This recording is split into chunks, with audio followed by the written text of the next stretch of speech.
Okay. Oh, hi, Scott Hobbs. Is Scott Hobbs on? Muted. Yeah, he is. Oh, you know Scott? Oh, we're doing a big project with him right now. Oh, do tell. In what town? In New York City. His team has been amazing. We're combining 5 apartments into one.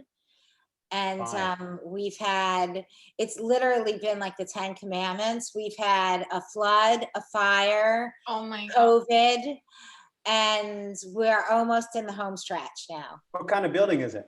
It's 515 East 72nd across from Sotheby's.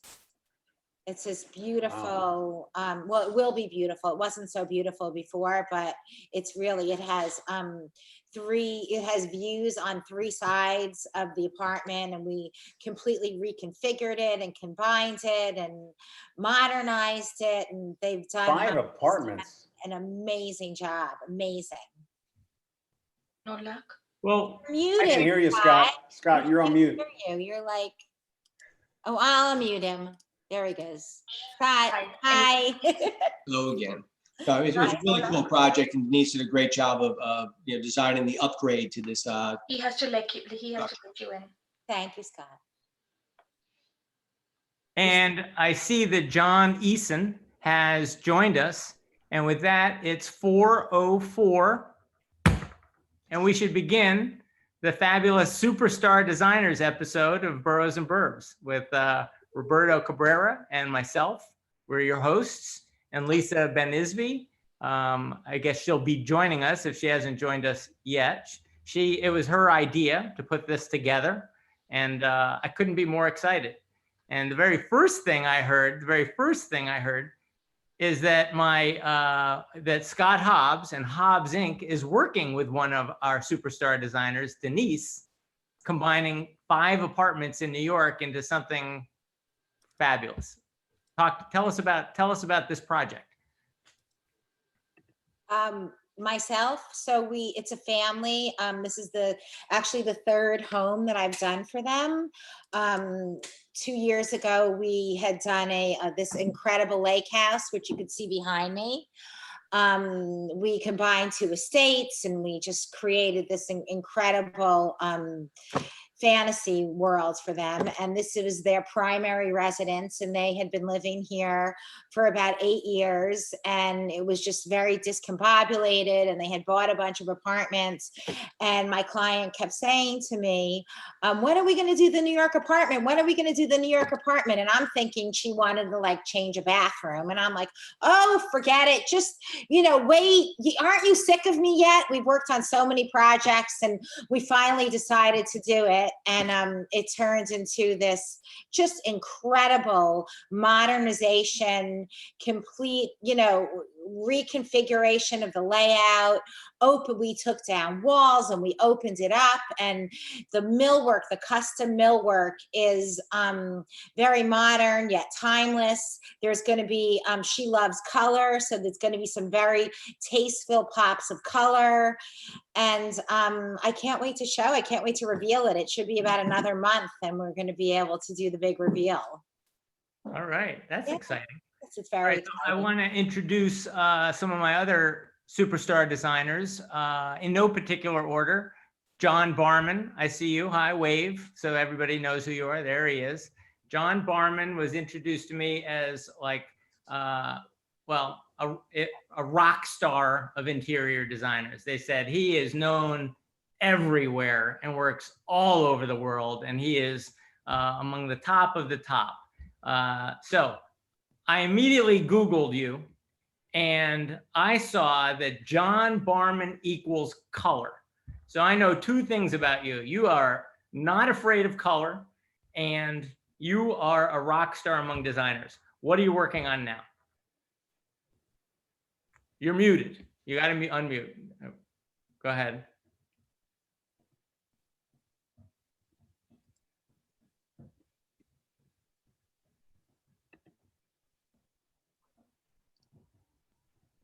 There you are. I'm unmuted? Okay. You're good. Right. But the question was, what am I working on now? I'm actually in Florida working on installation of a big boat. A big boat? wow. A really, really big boat? A really, really big boat. And that's awesome. And what's the assignment in the really big boat? I would imagine big boats are all about teak and mahogany, but if that's all they wanted, they wouldn't need you. Right, this boat, the owners had it before, and it was very traditional. It seemed like a New York apartment, so I'm changing it around to make it more contemporary, younger, more yacht-like, more resort-like. Wow. All right. So that brings me to John Douglas Eason. And there you are, wave. And you have to unmute your, I'm going to unmute you, or you can unmute you. Go. There we go. Is Tell that it? me about John Yep. Douglas Eason.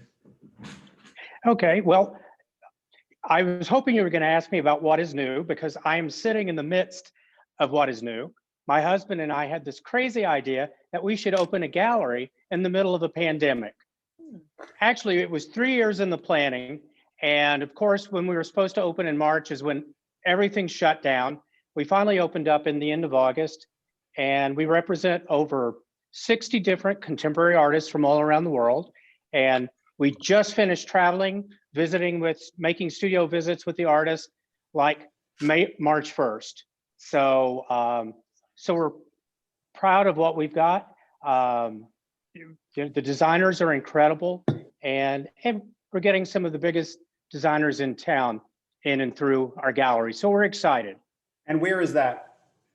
We are at 344 West 38th Street, which is nice. It has a little bit of a feeling of old New York. There's a metal shop next door to us and a coffee shop on the other side of us and a hotel across the street.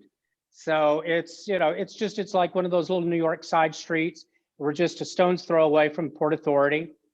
And it's been really exciting thus far. Excellent. And Anjali Pollock, wave, unmute yourself.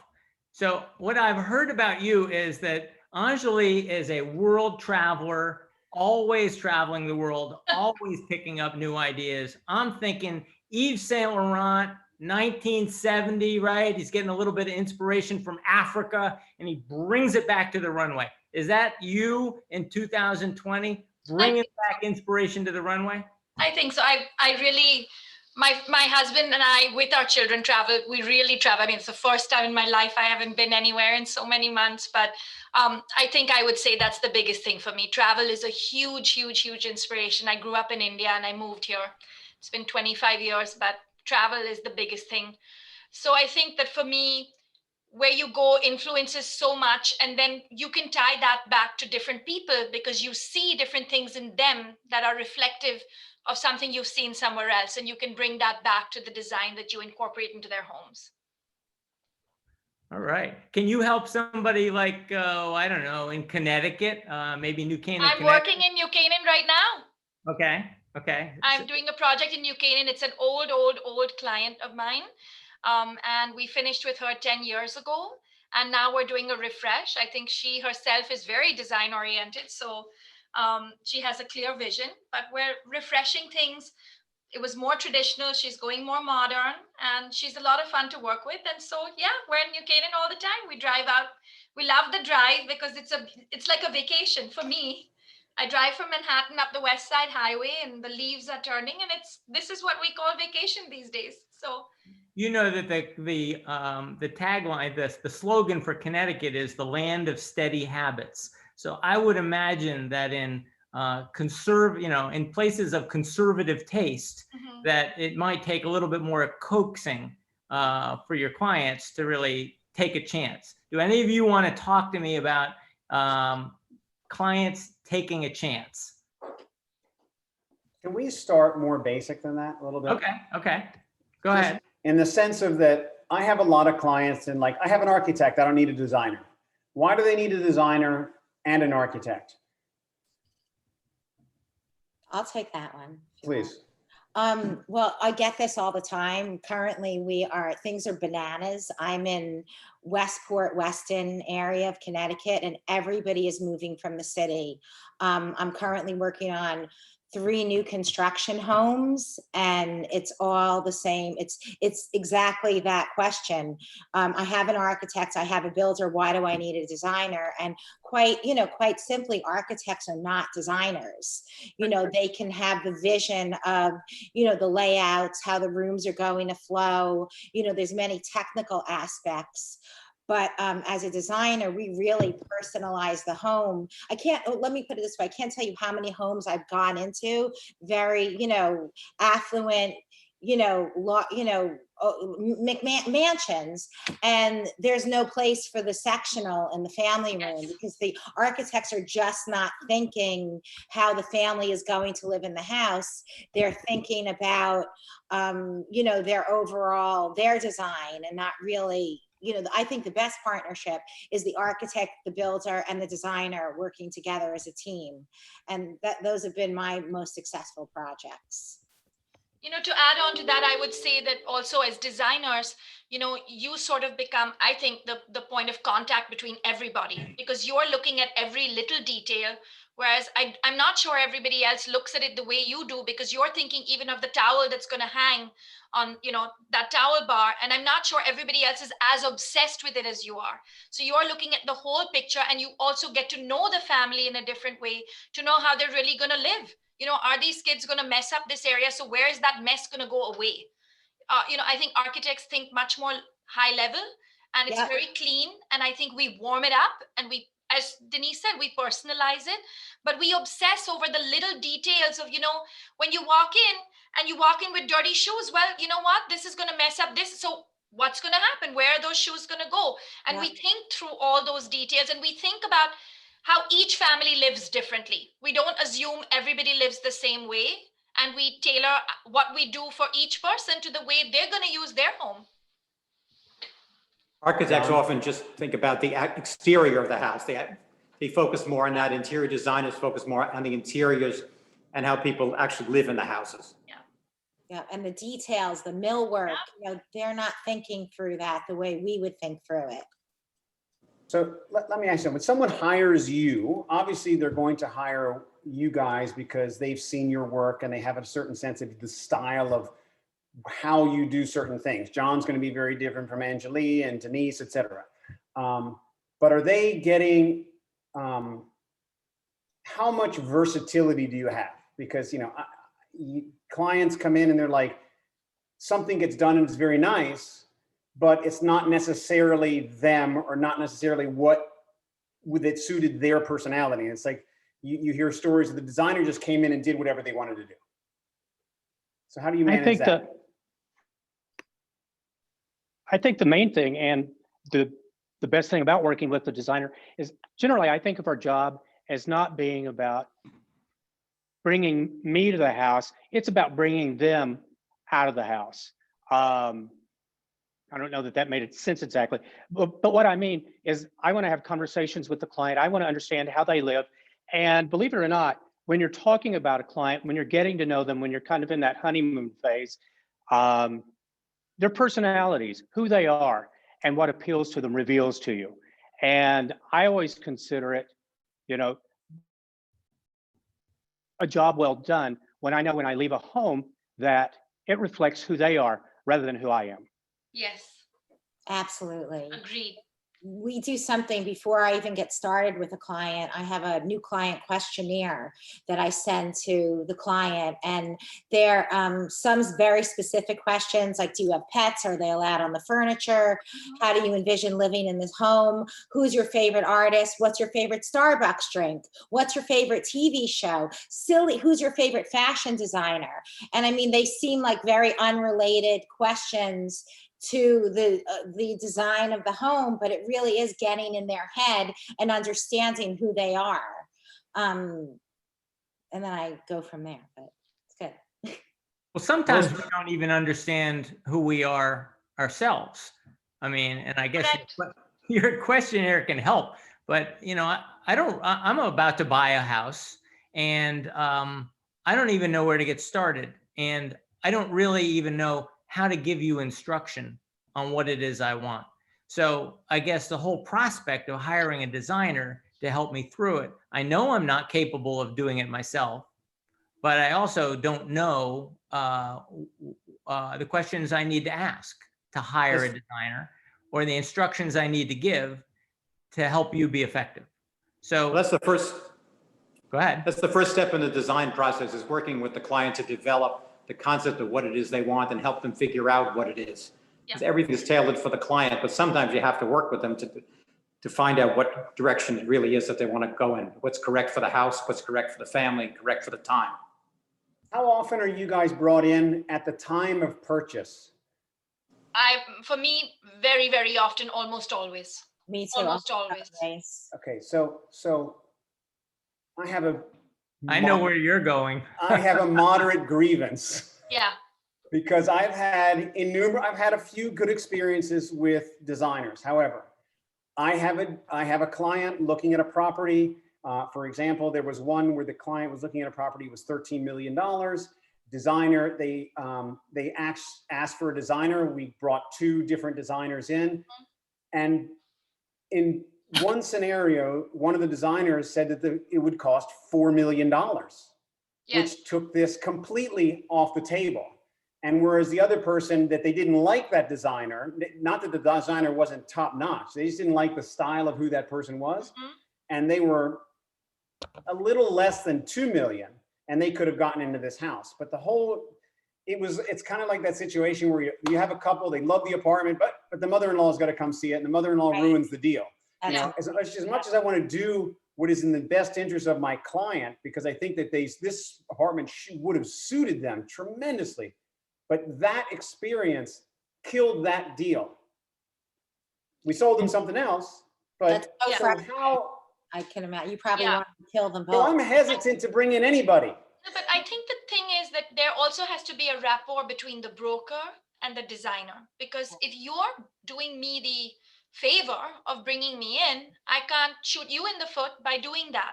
Now, even if I think also, every client is different. Some people have the stomach for that, and some people absolutely do not. So what is the overarching theme of what the client wants? I think it's good to have a conversation between the broker and the designer, because ultimately you're a team and you don't let your teammate down, especially, I mean, as designers, we tell every single person who works for us, right? Subcontractors, whoever they may be, please talk to me.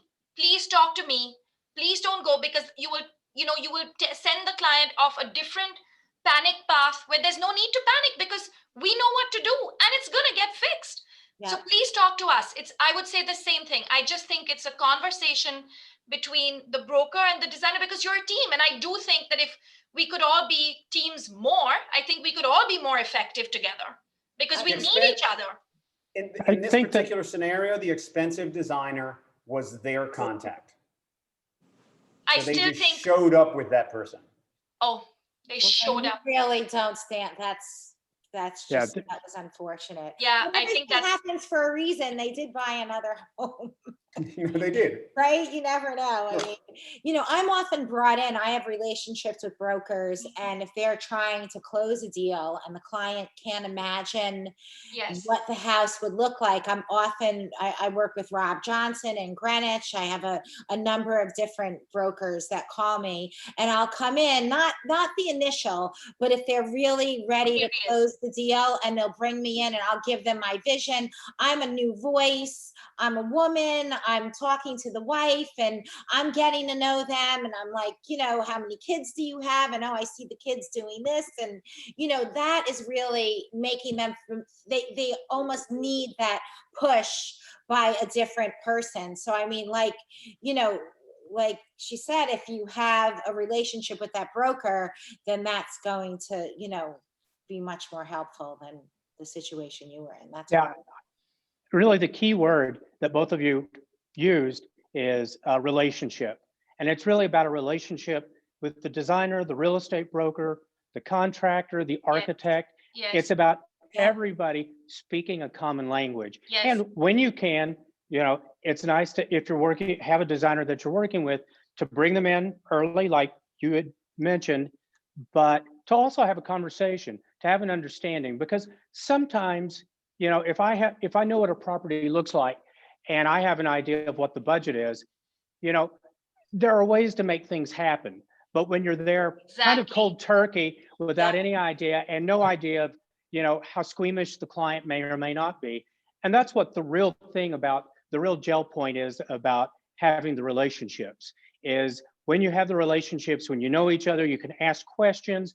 It's kind of like, you lead each other. I'm going to get back to the relationship, but John, go ahead. No, go ahead. You're on a roll. No, but it's about a relationship. Other situations. Do any of you, we all want the big ticket item, right?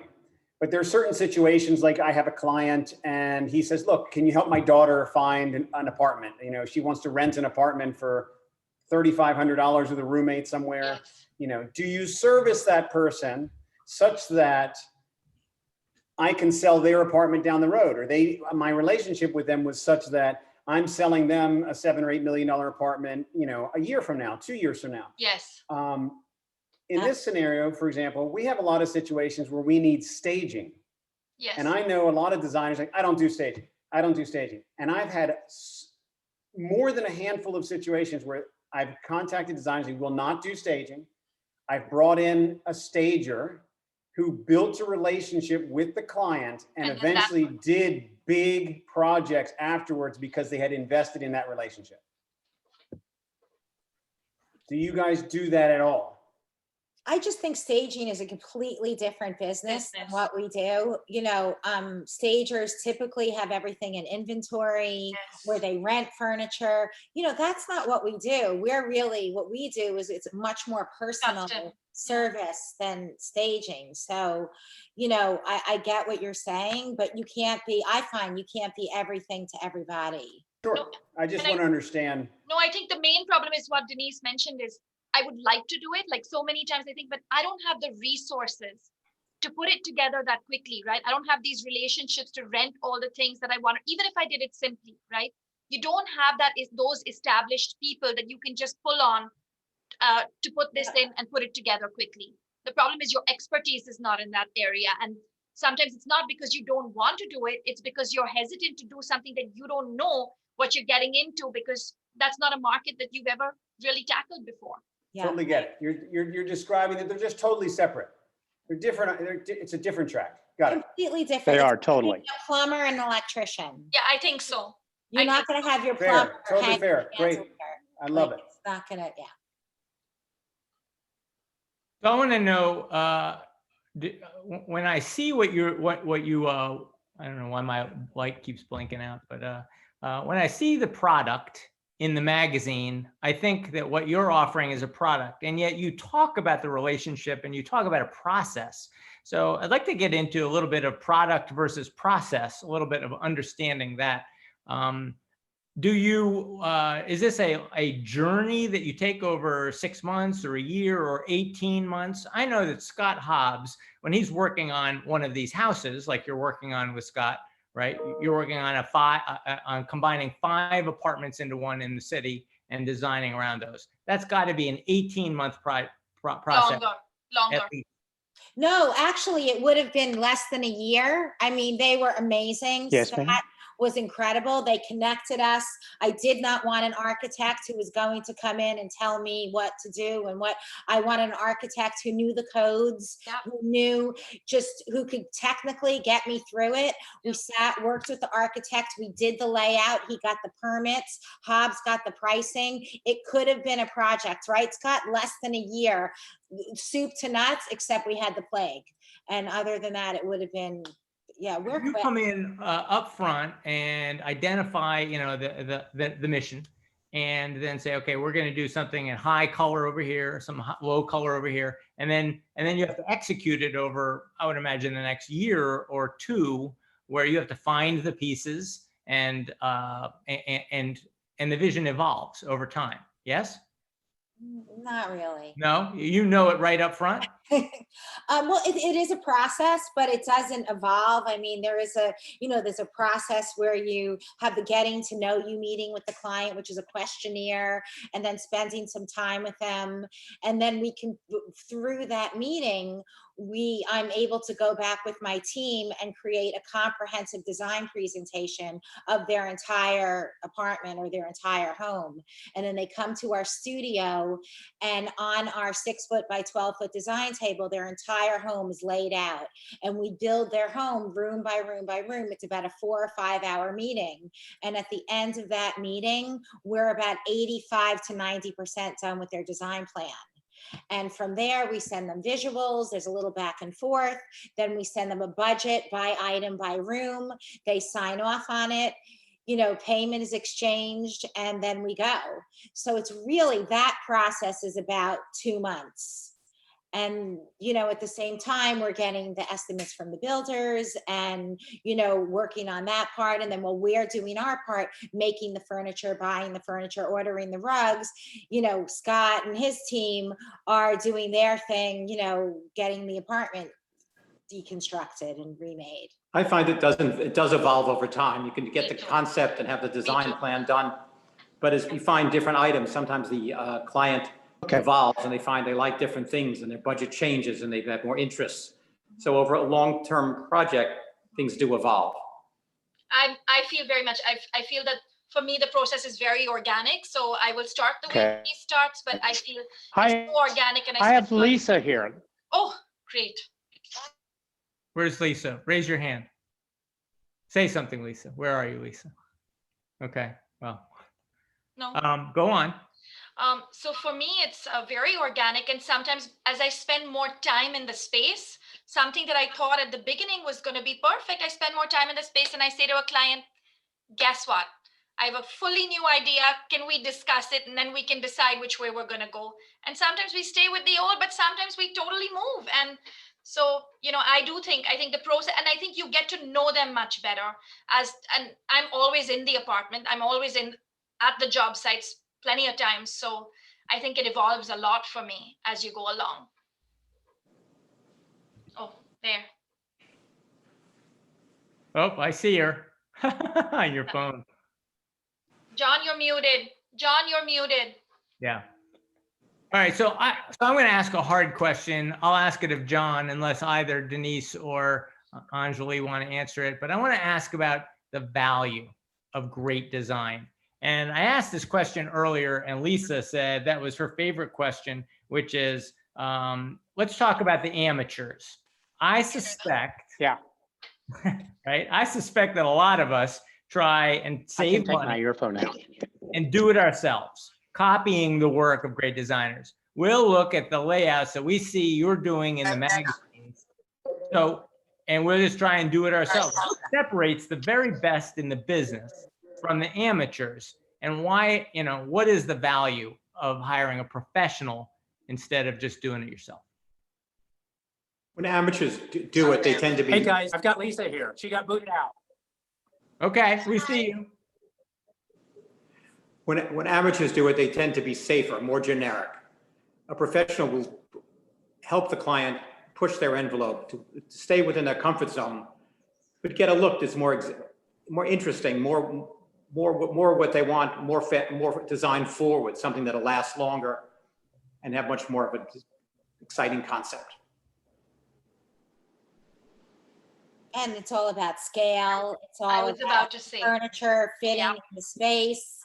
Yep. The furniture fitting through the door. How about that one? Absolutely. It's all about, you hire a professional for the whole vision to come together. I always tell people if they want to do it on their own, good luck. Go ahead. It's all yours, baby. Well, that's what I find.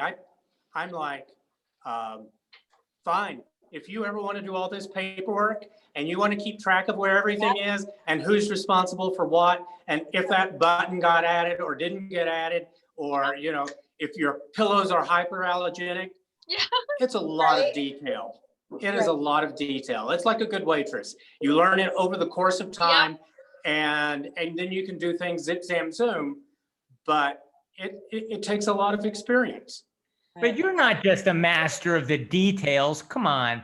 We got to talk about ultimately, it's a better design. You're not just Well, making yeah. sure that the No, color- absolutely. Absolutely. Yeah, of course. But there's, But you know what happens? This is Lisa. What I hear and you tell me, I feel like they do it themselves and then they want to call you back after they said no and they want you to come make it better. And it's like, don't go cheap and then call after and say you made a mistake. Then you have to do double the work. Okay. Like being the second or third broker on a deal, John. Yeah, or you walk into their house and it looks like a restoration hardware catalog. Yeah, totally, That's my favorite. And I'm like, oh. totally.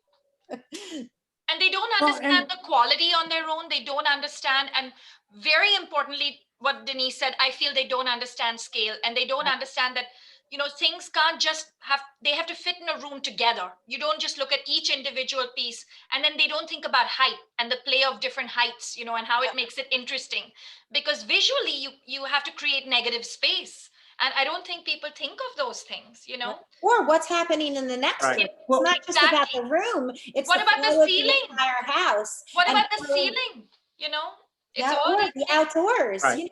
What are they putting outside of their family room that completely contradicts what's going on in, I'll buy the outdoor furniture myself. I've heard that one before, and it's awful. And it's also disparate elements, right? I like this, I like that, but it's not a cohesive design thought process. Yeah. So it's disparate elements that they want to do. And even if they have good taste, they also just don't have the resources that we have, right? We're constantly looking at this. We dream about it, right? So we're always thinking about it. Right. Honestly, you had me at creating the negative space. If you told me I had to start creating negative space, I'd be like, oh, I clearly need to hire a professional. The room is gorgeous. The room is gorgeous. No idea how to create negative space. Less is more.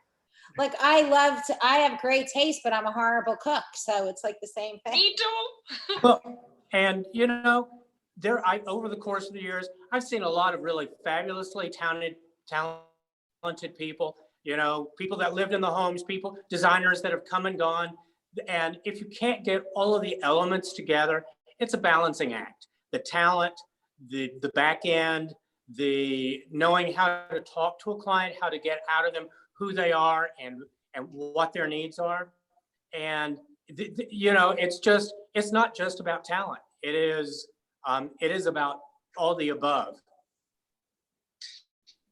What's it worth? I want to think of a good anecdote, each of you, because I recently was asked to price a house. I recently priced a house and Zillow said it was worth $3 million. And the guy said, well, I put in a couple $100,000, more than that. And I think Zillow is wrong. He put it on for $4.5 million and he got it. And I guess my point is with this story is this house was drop dead gorgeous. And I don't think it was a particular piece of furniture or a particular painting on the wall. The whole thing just worked. Everything fit together. And you could tell that it had been done by a professional. And so when I say, what's it worth? To me, the design there was worth $1.5 million more than Zillow priced the wood, the glass, and the floors, and and the fixtures. So what's it worth? Do you have any good examples where they failed to see it, or they did see it and they got it right, and they got paid? Come on, John Barman, you work for some of these fabulous clients who sell their apartments for stratospheric prices. Right. You have to take credit for that. No, I had an apartment at the San Remo in Central Park West that went when the New York Times had the highest price of the week. It was one of the highest prices of the week's apartment. It went for $26 million. This was because everything was put together. We put two apartments together and everything was perfect and it looked great and the people bought it and moved in as it was and they appreciated having it all done and done right. That's a really big deal. Someone moving into an apartment that is done, like really done, and not doing anything to it. Exactly. Because most of the Can't put a time, price on that. when you come to clients of that type of price range. They want things personalized anyway. Yes. And that's a problem I come into with Yes. clients as well. They come into a space and Yep. they say, this is absolutely gorgeous and it is so well done. However, Yes. it's not me. Yep. So I have to now start to calculate, how do I neutralize this and then do what I need to do on top of the price? So out of curiosity, you may have some clients that really want things overdone. How do you manage that if their time frame is, they plan on being in a place for 2, 3, 4 years? They're going to have to resell something. If they over personalize it, they're going to have an issue. I tell them to over personalize it with furniture, things that can easily be Accessories. switched out. I have a client right now, we're building a new home for them, and in the pool house on the shower, they want to spell out in tile, don't pee in the pool. And which is awesome. I'm like, yes, yes, thank you. That's why we do this. We want to, we don't do this to be, this uptight designer who's foo. We do this because we want to don't pee in the pool. That's my dream. Yes. So the wife turned to the husband and said, well, what if we go and we resell the house? I'm like, when are you reselling this house? In 10 years, we'll pop out the white tile and put the black tile in. Well, that's worth it. That's worth it. It's worth it. I mean, come on. I also think it depends on whose house you're designing, right? If it's a young family who might move, it depends. Where are you in your life? Are you really going to move? And what is your comfort level and what is your what is the budget that you have? Some people are just insensitive, right? They want what they want and you give them what they want and they don't really care, because when they sell it, they don't really care what they know what they're doing and they're fine with it. If they lose, they're fine. So they're fine. Exactly. But you have to take stuff with it. If Yep. it's a young family, I always say to them, listen, keep your bathrooms simple. Keep your kitchen classic, because that will sell always. And then, like Denise said, personalize the furniture, the accessories, do things like that, and that will make it exactly what you want it to be, but you'll be able to sell it, appliances, kitchen, those are the things that they work. Are the budgets different? I mean, I know for Scott, it would be very different because the level of complexity of construction in the city is over the top. Yes. But is there a difference in, for example, you're doing, if there's any way to compare an apple and an orange, something in Connecticut as opposed to something on, Park Avenue? Completely different for me. Completely. Even the vendors that you deal with, I don't have to get the same insurance. I mean, everybody will agree. The amount of paperwork we have to submit, insurances, buildings make you jump through hoops. So, somewhere the contractor has to make up for all of that. Whereas, I don't have to do that. And I can say to somebody, hey, come at 7:30 in the morning and they can get into a house if I need to work longer hours, and I can't do that in Manhattan. 9 o'clock. Make an appointment for the elevator, right? Exactly. So the price is very different. So, question. Can you hear me? Yes. let me pitch up. Lisa wants to ask a question. Can you hear her? Yes. So can you hear me or no? Yes. My question is, so if you, Roberto and John and all the agents are working with a client, right? And they came back 4 times and they're not sure, whatever. Don't you think it's beneficial to bring one of the designers to your last meeting and show them what's possible to close the sale? Maybe. We have to have a conversation. Like Angeli said, I have to talk to the people before they walk in that door. Yeah.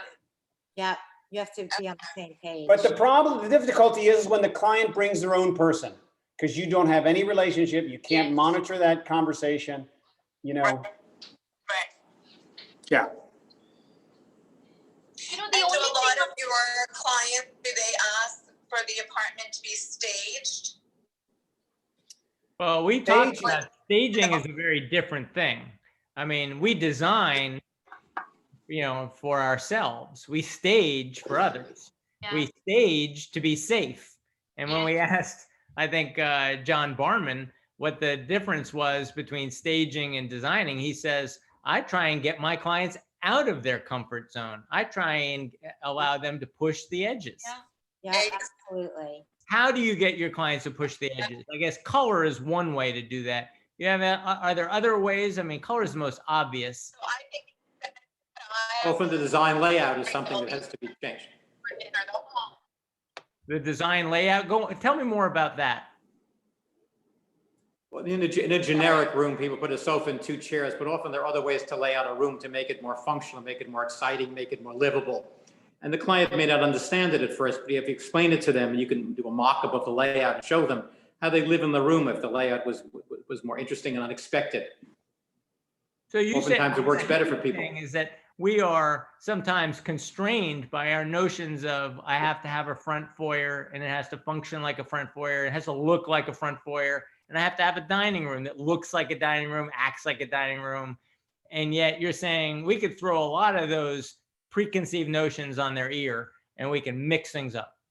Right. I did in a house, I did a dining room, but I put a big banquette in it, made the table longer, pushed it out of the way. There was a hallway they could walk through. It functioned better than a table with 8 or 10 chairs around it.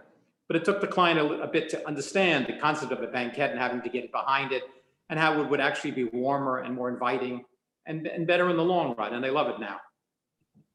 I would imagine in New York, where space is every square foot is so dear that you have a different set of challenges than maybe you have out in the suburbs. And on a boat that you're working on now, you have, it takes it to a whole nother level of every foot counts. Yes?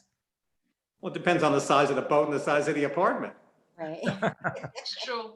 Even with a big apartment, there's no wasted space. No, John probably Never. has clients where he has to tell them they need a bigger boat. yeah. Built-ins, that's the word. That's the one word I have. Yeah. Well, let's talk about that built-ins. I mean, it's, I will say it takes you out of the realm of being just an artist who paints pretty pictures.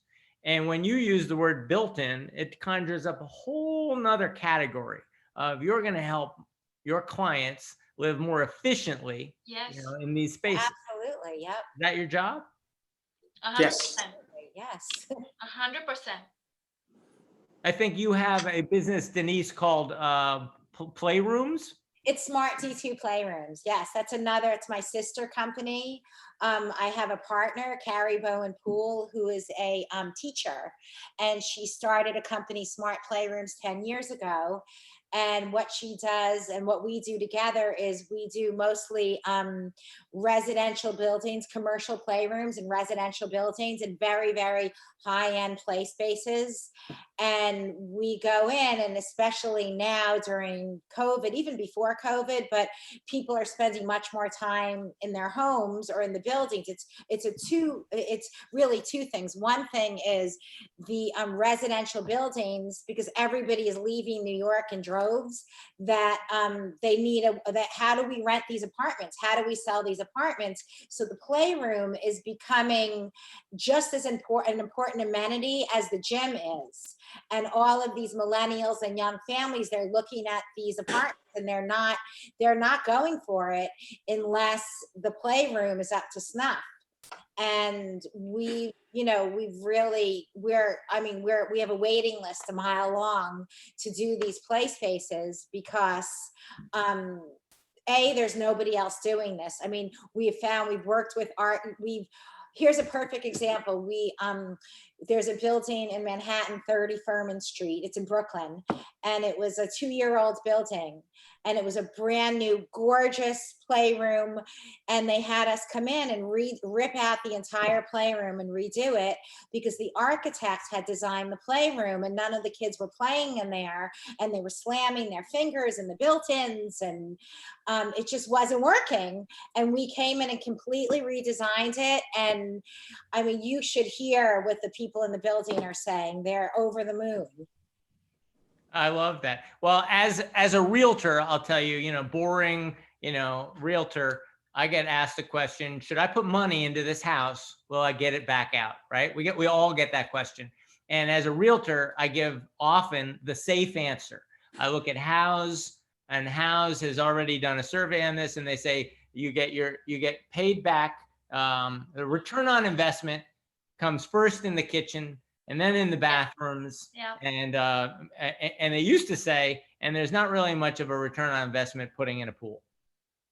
COVID has turned a lot of those assumptions on their ear. Yep. Like swimming pools, and I guess like playrooms. Yep. What else? John Eason, John Barman, Angeli.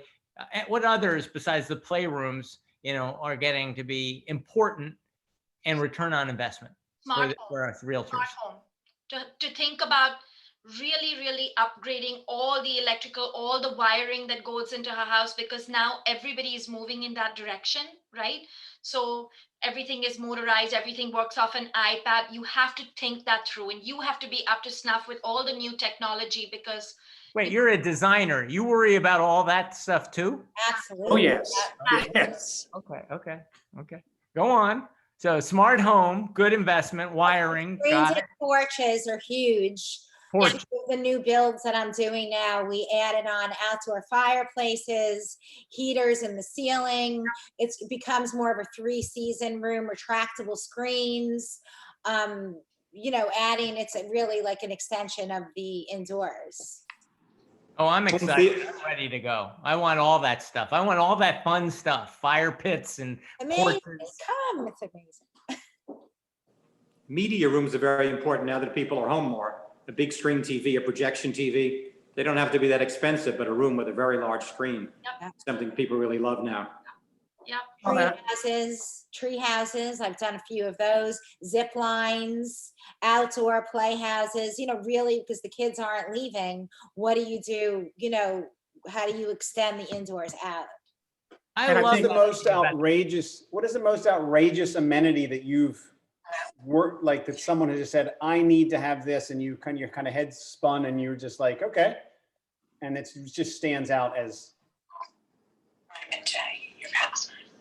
The tree house, right? I put in a $200,000 tree house about a year and a half ago. And not only was it the tree house, we combined 2 properties together. So it became this estate, and we did a zip line going from the guest house down to the tree house, down to the main house, down to the dock where the lake was. I mean, it was like unbelievable. Did it have central air conditioning? No. I 200,000. must think, it had electricity, it was crazy. It was great. Did you design the interior of that too? I did. Very nice.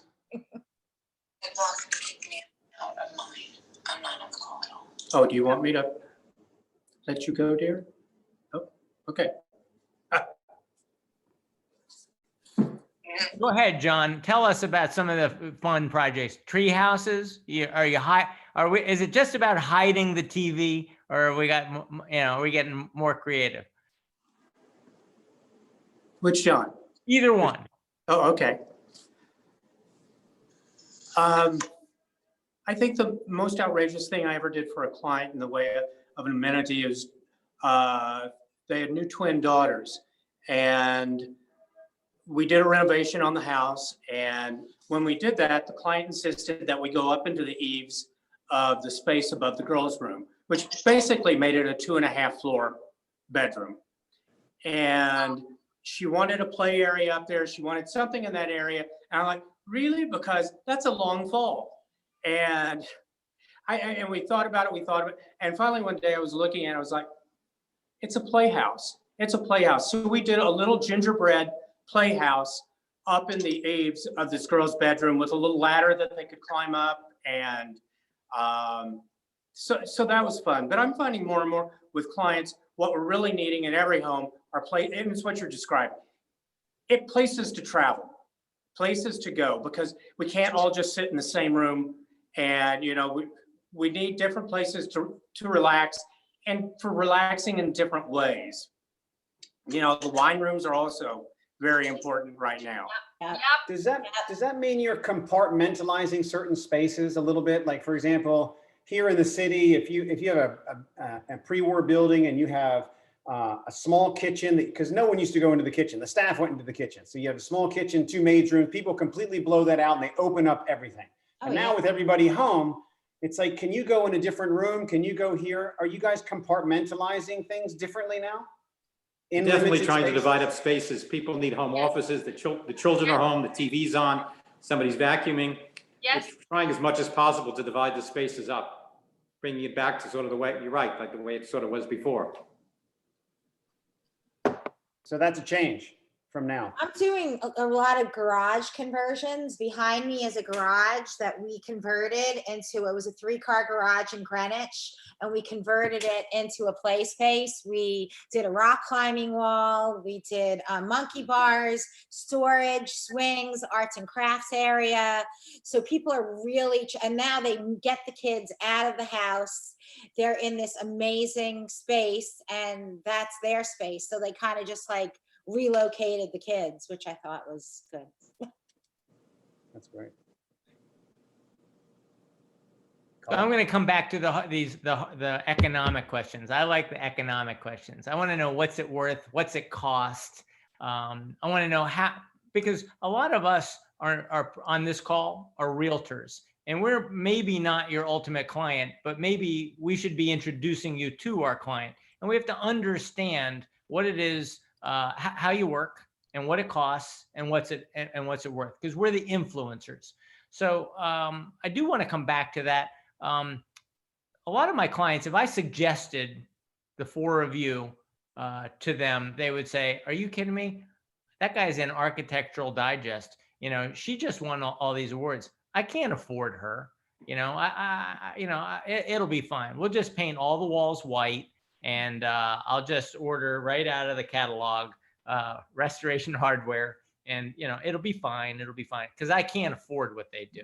So talk to me about how to understand how to sell what you do, because I think a lot of my clients really could benefit, and some of those $3 million houses could be 4.5 if they would just meet you and take the chance. So talk to me about, what's it cost and what's it worth?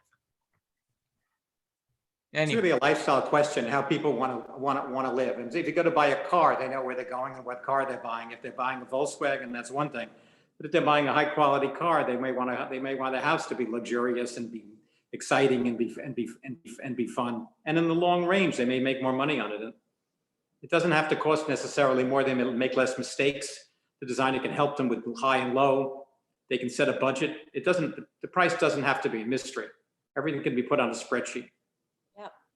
That's important. That is really important. The price doesn't have to be mystery. No. It's knowable, and it's knowable right up front, right? So I don't have to go down, what did somebody say, a rabbit hole earlier? Absolutely. Okay, that's important. So there's a discipline to this process. That's I put everything on the spreadsheet. We're business people. I consider all of us a business person more so than a designer. Okay. And I think that that's really why people work with me a lot. Yes, they like my designs, but it's more that I'm going to get them to the finish line and stay on budget, stay on the timeline. And, we're very transparent with costing. And, the first thing I do after I speak with a client, I send them more information and I send them my client list. And I say, before we even meet or we have one more conversation, you have to call at least 2 of the people on this list if you're interested in hiring me, and ask them anything, because it's, otherwise we're wasting each other's time. And I say, ask them anything. Ask them if I'm annoying, ask them if I'm on budget, and they do it, and it's great. And most of the time I hear back from them. So talk to me about getting them out of their comfort zone, because I'm going to tell you that if I look in the parking lot, I see a lot of white cars, black cars, gray cars. There's not a crowd that likes to. Sometimes one more thing before you say that. Just say one more thing to finish the previous conversation. Okay. I think that both real estate agents and designers, right? In a certain way, for somebody who's never worked with either of us before, are very undervalued. Okay. Yes. If you've never worked with a real estate agent, you think, why should I pay this, this person, and I'm going to just go and, go on the New York Times and go on this and go on that and do my own work. But what they don't understand is the access that you have, right? How much you've seen, and therefore, by dint of that, how much, even if they can't see anything else, it's the access. How much you've seen before, how much knowledge you can bring by just looking at a property and see things in terms of damage or some crawl space that they have no idea about because they've never done that. Okay. So there's so many little things that you can bring to them. And I think that's the same thing we bring, right? They are looking at it for what it is, and we are looking at it for what it can be. So when you bring a designer in, they can maximize what your house can be. On your own, you can get it there and it'll be pretty, but we can make it beyond that. We can make it, and I think for both of us, I think whether it's Lisa, whether it's you, whether it's Roberto, that's what we're all in the business of doing. That's the business we're in. We're taking it to the next level, and we bring so much experience to that. And we work very hard. Lisa, there you are. Now I see you. Lisa. How are you, Ann? There So- she is. So what I heard was we're business people. Yes. We put it on a spreadsheet. We have fantastic access that you don't have. We're going to make your house more efficient. We're going to seek to understand your life and your tastes and make your space match your taste and your life. And we're going to try and take it beyond. And one other thing, the level of service we're providing these clients. I mean, who's going to sit there and order? Sometimes I have 1,200 different SKUs that I'm buying for a house. Who's going to sit there and buy that and track it and accept it and unpack it and inspect it? And I mean, usually Think about every cabinet knob. Think about how many cabinet knobs you have in your house. And they're all different. And what size knobs and what finish and does it? Yeah, I mean, I see Scott Hobbs nodding in the corner, and I could just see him thinking about all those knobs because he's building this house, and you are doing such a great service for Scott Hobbs. Scott Hobbs, thank them. Thank them. I'll vouch that interior design is so incredibly important. And it's one of our worst nightmares when someone says, I'll do it myself. oh God, I know. Architecture and design is a practice. And the fact that these people here, I mean, you guys have done hundreds of homes. You've seen this stuff. You've tried combinations. You know what works. You know what works better. You continue to perfect your craft. Whereas when someone's doing it for the first time, again, you're almost lucky if you get restoration hardware. Yeah. You can go a lot worse than that. Yep. It's, painful. I hate to talk about clients because if they're on the call, they might actually know who they are. But I have a client with a beautiful, beautiful drop dead, 200-year-old, gorgeous antique. And they made a couple of decisions on their own that have made it completely unsaleable. I mean, taking $1 million worth of value by just making a couple of wrong choices that have caused all the buyers of this beautifully presented on the outside antique to go inside and be distracted. And so I get not only that you can take it beyond, but you can prevent somebody from making a horrible mistake that actually takes on an objectively speaking, removes value from that house. And we're talking about, there's no furniture in it, but they've made certain choices with the floors and walls and trim that are taking $1 million off the table. And it breaks my heart. But they saved $25,000 by, doing it themselves. So there you go. Well, they had a catalog open and they picked, and they were given 4 choices and they said, this is pretty. And then they said, and they picked it. Not really with an understanding of, as you've seen 1,000 installations, between you. John, that's not as bad as the owner who's built the cabinets or whatever, and they're just like, I built them myself. Don't you love them? Just like, oh, well, this is such great fun. And I think I've learned a lot already. I mean, I came into the conversation thinking of you as artists. And really, a lot of the time you are presented in the magazines, right? That's how most of us consume what you do, in the magazines, in the brochures, on the website. And that is a photograph of a pretty, of a room. It's not a room, it's a photograph of a room, and and it's just supposed to be pretty, and it's supposed to be dramatic. And yet, so I learned that you guys are all about efficiency experts and spreadsheet junkies. You also don't see us cleaning the floors and wiping down the corners, and before everything is moved in, we're all like in our sweatpants, like working over there. We work. We really I don't believe you. It is without doubt a lot of blood, sweat, and tears. It is. It's a labor of love. It is. John Eason, do you even own sweatpants? John Barman, do you even own a pair of sweatpants? Come on. No. Yes. I have some that go with my bow ties. That's as far as I. Perfect. All right. Well, does anybody have a parting words? Certainly Lisa must have some parting words, but I just want to thank my 4 guests. You guys were great. Everything I had hoped for and It was more. great. Thank you. And I want Thank you, John. Oh, Thank you, and John. by Thank the you, way, Roberto. Can I just say Thank you for coming. I'm so grateful to Lisa, of course, for making the introduction, but Roberto and John, it means so much to all of us. We're collaborative fields, and it's so nice. It's so nice of you guys to do this. Oh, Thank you for being here. It really That's was. awesome. Thank you, guys. This has Really is. actually been a lot of fun. Some of these things aren't so much fun. Oh, and by the way, I forgot a small detail. Our gallery is called Culture Object. I'm coming, John, Nice. next week. Oh, I hope so. I Me too. told Lisa, we have to do lunch and you have to come to the gallery. And just to say one thing, because Lisa wasn't part of this panel, she is just the best connector. She is such a person with such a warm, generous spirit. And I think if we could all bring more of that, I think we could all be more successful. I Because agree. when you share, it's better for everybody. I agree. Absolutely. We're all in this together. I find, a lot of designers aren't, very forthcoming with each other. And I just found this was so great to be amongst all of you, such talent. I'm honored, and to be so forthcoming. I think that's important. And Roberto, that designer who screwed you, you know what? Those are the exact kind of people we all need to stay away from. Yes, exactly. Yep. Because that's not the way you do They're things. never going to hear from me again. No, but it's just not the way And to that's do things. exactly it. There you go. What you never know down the line. And never- you just don't do that. You don't walk into somebody else's house and shoot them in the foot. You were there first. You have to respect that.